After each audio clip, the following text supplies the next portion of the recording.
Lewis' room smelled very, very familiar. That part of him lived on.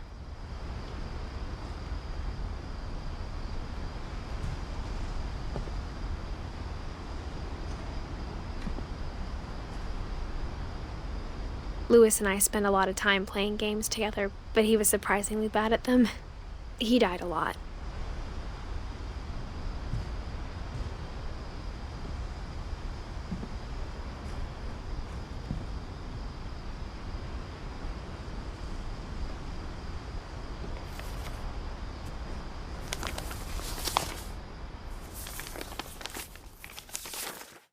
Dear Mrs. Finch, as Lewis's psychiatrist, I can understand your desire for an explanation. As I see it, the trouble began in January, shortly after we convinced your son to seek treatment for substance abuse. Newly sober, I believe Lewis first noticed the monotony of his daily life.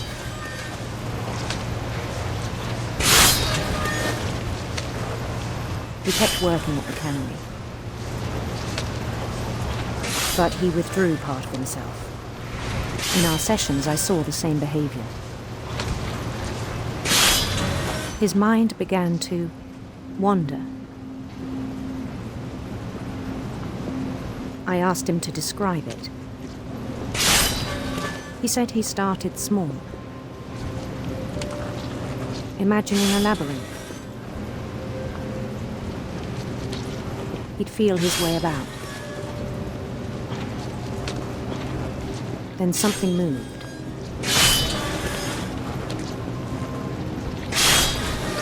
Bats and toads.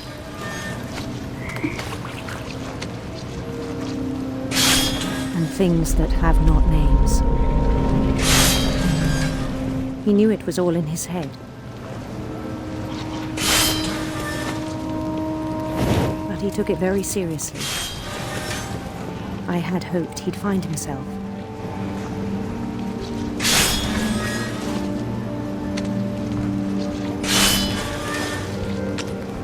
But he found something more. I worried about him then, daydreaming at the cannery.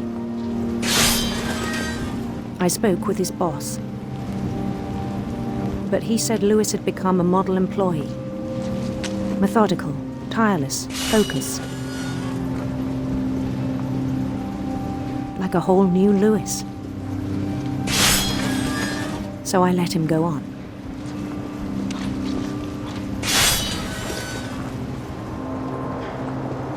I even encouraged him. It seemed very promising at first. He told me he'd made a new friend.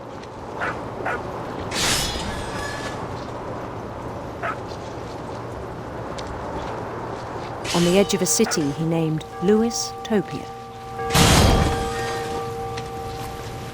He built the city up slowly, brick by brick. Then he made musicians.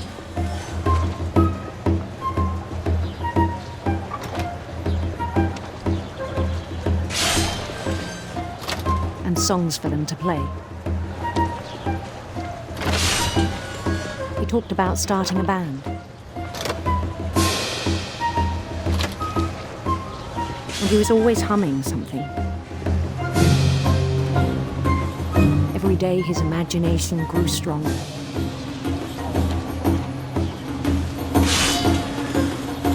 He no longer spoke at the cannery.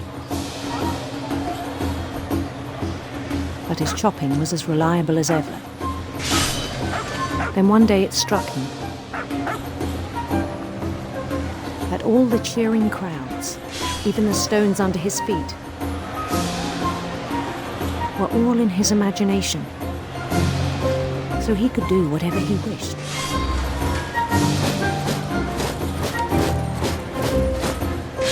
He held an election for mayor,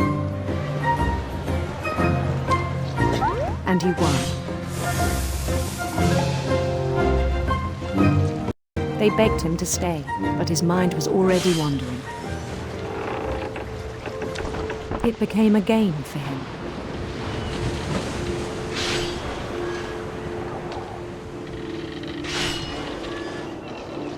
He'd conquer a city, then immediately push on.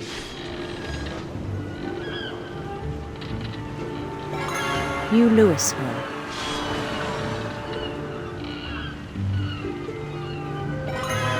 St. Louis.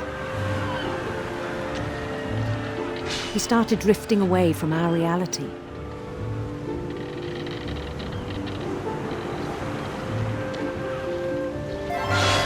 Minneapolis. Until one day he forgot to go home from the cannery. Even as his mother pleaded with him, part of Lewis kept sailing on.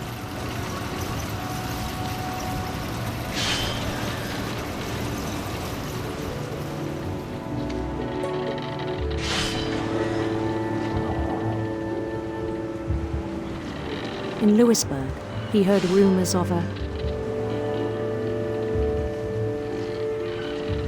handsome queen.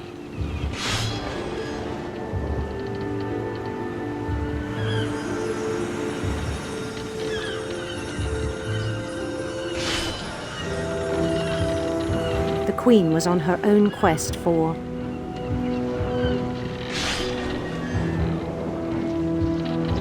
radiant rainbows.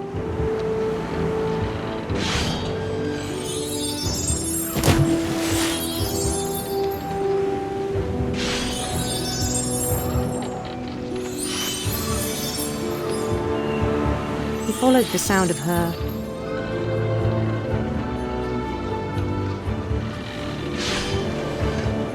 silver heart.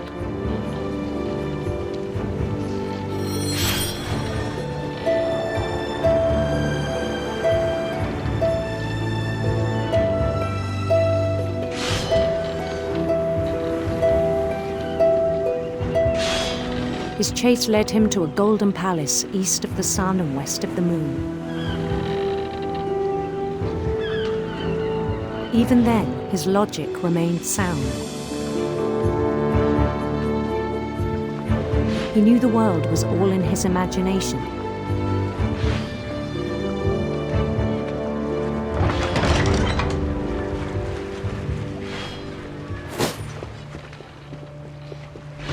But he was so proud of having created it. In his own eyes, he'd become something greater than a king.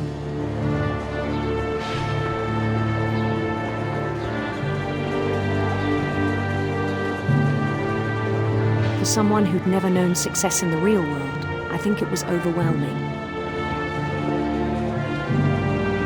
And then it struck him that the real Lewis was not the one chopping salmon, but the one climbing the steps of a golden palace.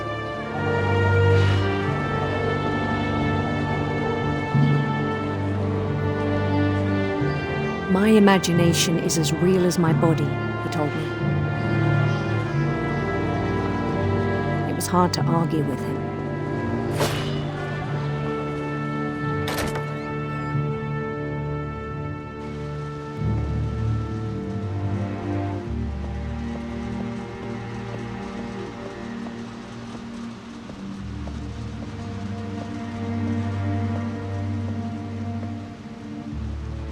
He began to forget the world we know.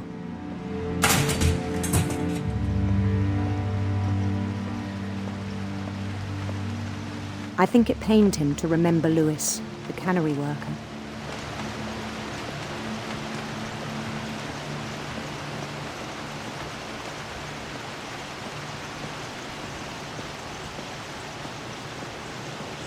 He began to despise the man with a royal contempt.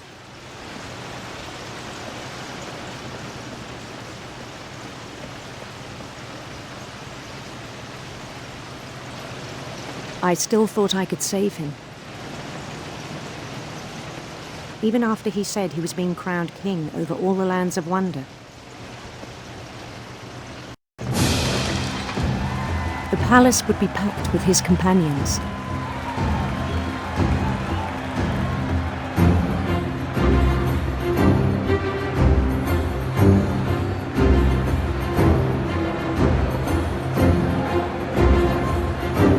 Including the wise Calico who'd insisted on inviting him.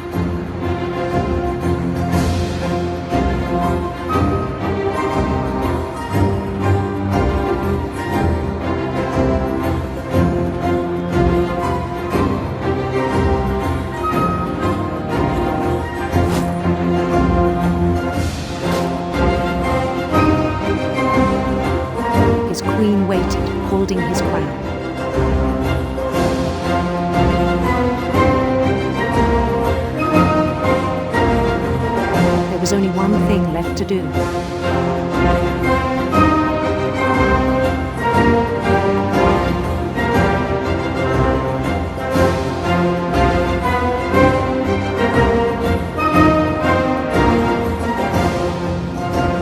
Bend down his head.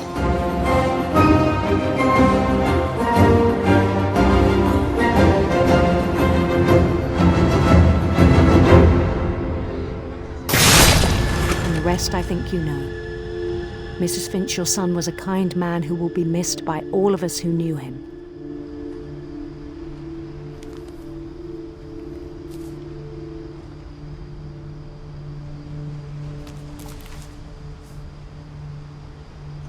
My brother was really cool. I wish you could have met him.